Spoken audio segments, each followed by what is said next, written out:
Did you know that the earliest recognition of resistance bands came in 1896 when a Swiss man by the name of Gustav Gossweiler requested a patent for an elastic exercising device? To be used as a gymnastic apparatus to replace other apparatuses, Gustav's invention laid the foundation for other patents to follow up to this day. And yes, these rubbery to be portably things has become pretty popular over the years. Question is, do they actually build muscle? Let's get one thing out of the way first. If you're a beginner, absolutely positively you will see results using bands. Beginners, you guys are lucky. You'll pretty much respond to any type of exercise, including band exercises. Let's also get a few more other things out of the way. Bands are great for people going through physical therapy, rehab, and the elderly, since it's lower impact, easier to control for the most part, and something easy to do at home. And yes, bands are extremely portable. You can get all different colors of the rainbow with very different resistances that can do a bunch of very different exercises. Awesome. But now let's get to the good stuff. Can it give you all of them beautiful gains? We know the research definitely show a whole bunch of muscle growth and strength benefits when it comes to beginners, but as you get out of the phase athletes call newbie gains, making sure to use progressive overload and providing proper stimulus to your muscles is mucho importante for growth. So what does that mean for bands? Well, let's talk a little bit about the physiology of muscle contraction first. Warning, boring science ahead. Contraction occurs within a sarcomere via the sliding filament theory, where cross bridges are formed by a reaction between the elements of contraction, actin, and myosin. The head of a myosin filament attaches to an adjacent actin filament and forms the so-called bridge and then pulls the sucker towards the center of the sarcomere.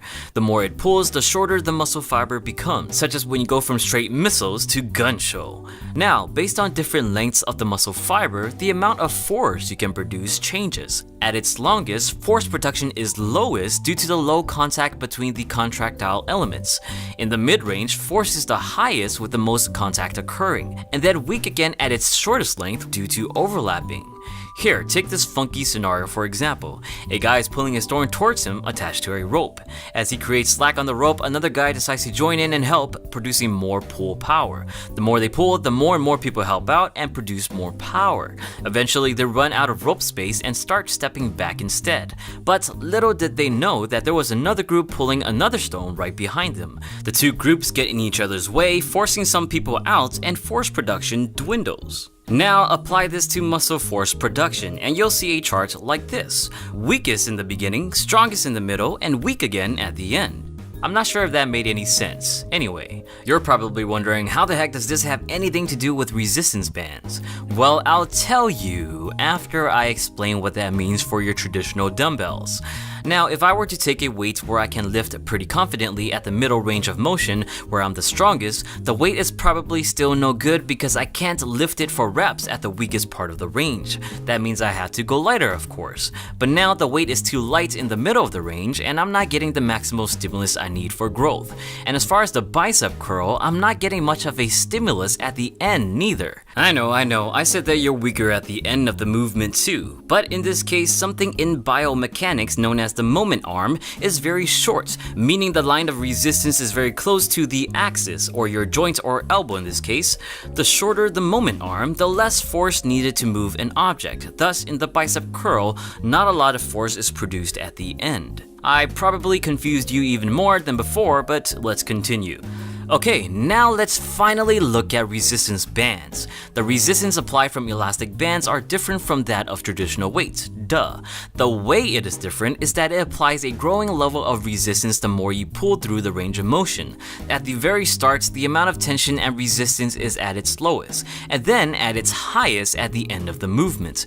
That's good though in this case with the bicep curl because that's what you want. A growing resistance since you're weakest in the beginning, strongest in the middle, and weak but low moment arm at the end. But it's not great for all exercises. Take the side raises for example, where you're super struggling towards the top of the movement because the moment arm is much greater. And some bands, especially loop bands that are stronger, has an extremely wide range of resistance, like this one, where it goes from 50 to 125 pounds of force, almost 3 times as much from start to finish.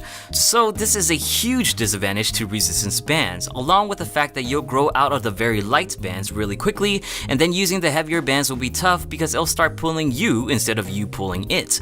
As far as gains, it looks feasible, but only up to a certain point. Hold on a minute. We know weights have a constant load, which can be good, but it also means not enough resistance for the middle range of motion to create an optimal stimulus. And we know bands are good because of a continuous load, but is too low in the beginning and too tough at the end. So why not combine them together? That's right, adding bands onto your weights is probably the best way to go to compensate for the differences in muscle force production. That means greater stimuli, greater volume, and greater gains.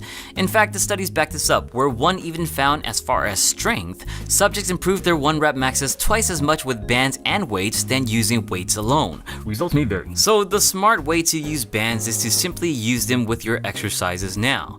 But if you do choose to use bands alone, maybe you can use it as a warm-up set before jumping into weights. Some people even find it useful to supplement a workout with band exercises at the end to push volume up a bit more and creating a heavier pump. And you probably even have some awesome ideas to use with your bands, and if you do, share it in the comments. Anyway, I hope this video was more helpful than confusing, and if you enjoyed it, please like, share, and subscribe. As always, thank you for watching. Did you know that the earliest recognition of resistance bands came in 1896 when a Swiss man by the name of Gustav Gossweiler requested a patent for an elastic exercising device to be used as a gymnastic apparatus to replace other apparatuses. Gustav's invention laid the foundation for other patents to follow up to this day. And yes, these rubbery to be portably things has become pretty popular over the years. Question is, do they actually build muscle? Let's get one thing out of the way first. If you're a beginner, absolutely positively you will see results using bands. Beginners, you guys are lucky. You'll pretty much respond